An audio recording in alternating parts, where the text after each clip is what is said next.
Hello, I'm Ed Rabyd, also known as the Rabyd Atheist, a former pastor turned atheist, now compassionate anti-theist. Welcome to my channel. You're free to like or dislike the video, so feel free to hit those buttons. Feel free to comment below, and I would appreciate it if you would subscribe to the channel and hit your notification bell for more content as it is released. You're also free to share my videos as much as you would like. My interest is education and approaching religion, the Bible, in particular Christianity, with a new set of skeptical eyes. And so that's kind of the issue that I try to foster. This is a Friday video, so I'm attempting to answer some comments and address some comments, and also, as always, have my announcements. I'm going to do the announcement first this time. I will be speaking on August 2nd via one of the internet platforms. I'll have a link for that in the description, probably in next week's video.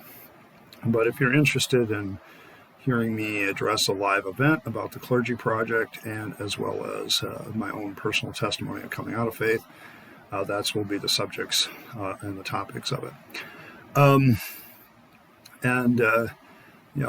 actually kind of excited about it. I'll be on vacation at the time, but this is one of those things that I enjoy doing, so it'll be fun.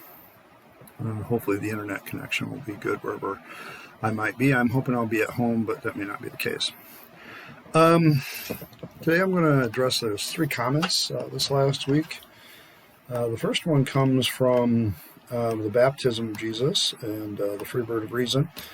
He says, thanks for sharing and taking the time to talk through these stories. I guess the reason we put so much faith in this book, or did, is upbringing again. In the UK, it's used in court to somehow say that the violent evidence given is the truth, was the hand is placed upon the Bible. So we almost automatically don't question it. It's in most hotel rooms covered with dust. These four Gospels, written by four different people, I wonder what age these people were. I wonder which each year where they were born. Thanks again, good food for thought. Now, thanks. You bring up an interesting thought.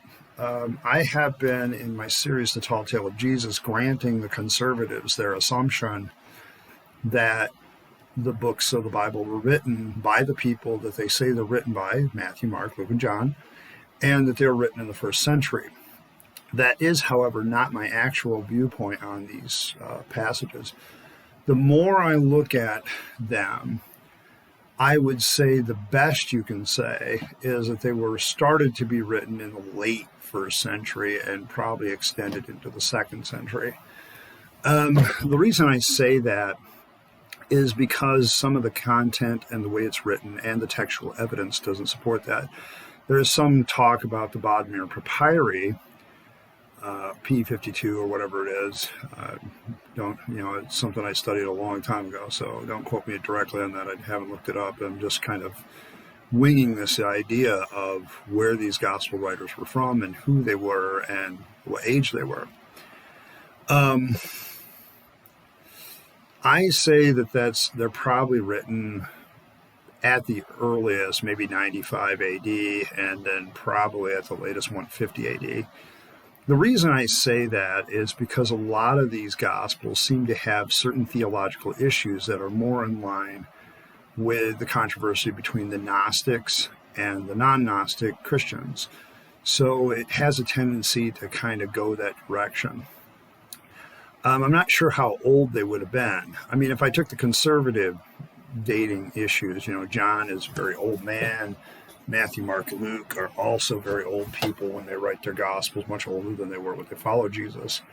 When I taught Life of Christ, when I talk about the apostles, I remind people that the oldest apostle was probably Peter, who was the same age as Jesus in his 30s, and every other disciple was probably younger than that, probably John being the youngest, maybe 15, 16 years old. This was not a group of old men.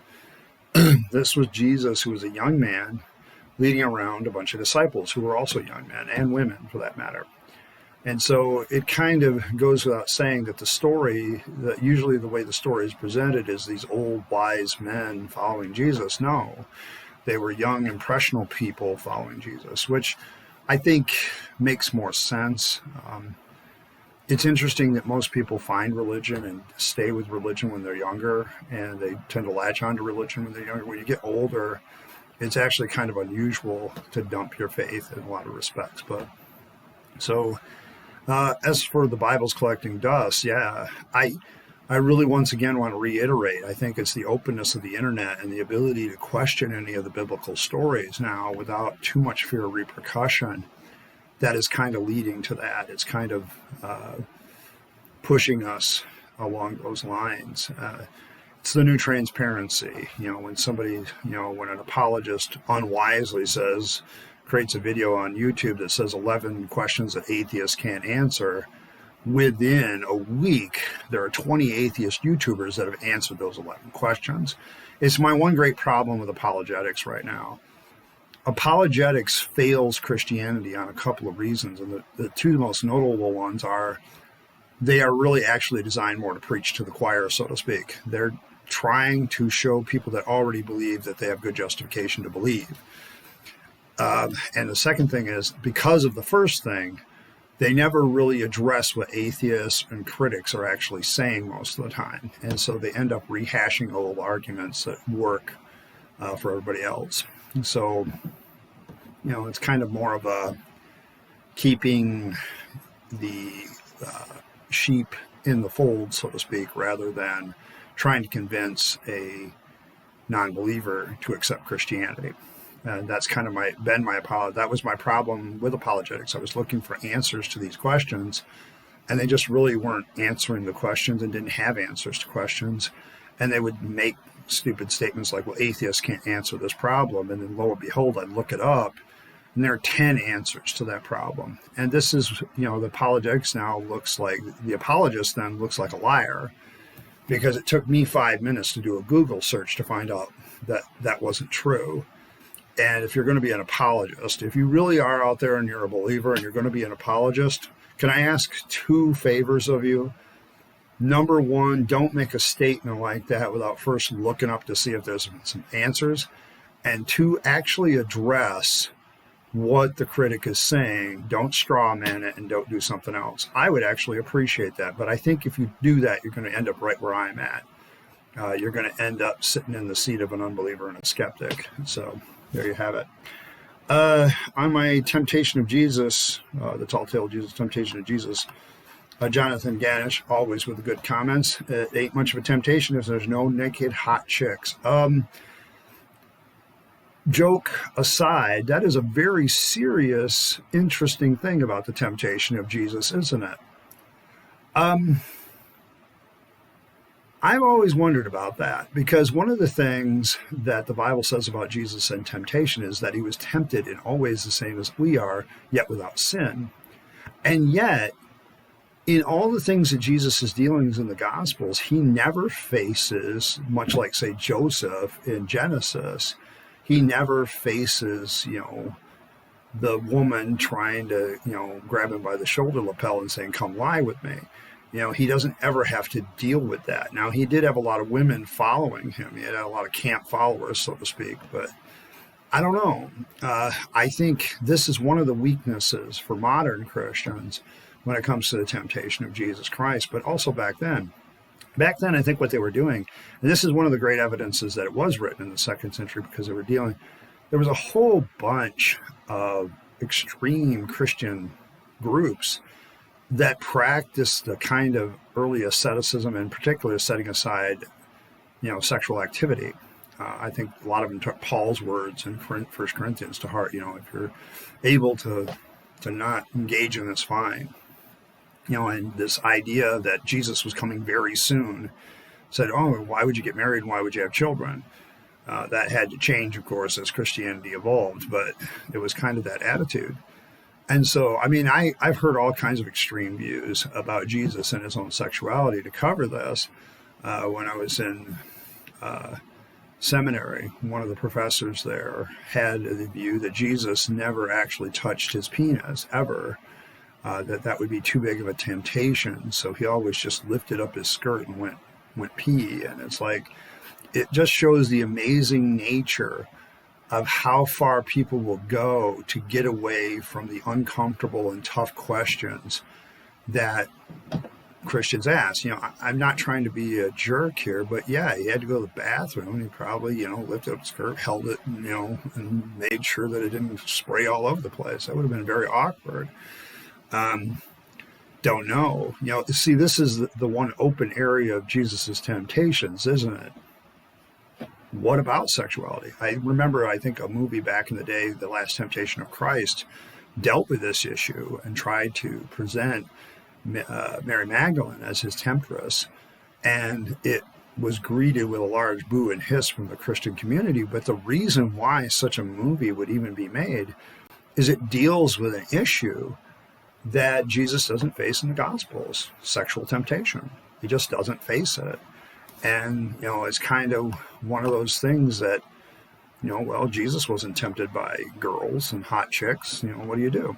So, Freebird of Reason also commented on this one, on the temptation of Christ, too. And thanks for your hard work in sharing this. It's easy to turn down temptation when you know you're the Son of God and you see Satan, and you even see Satan and angels talking to you.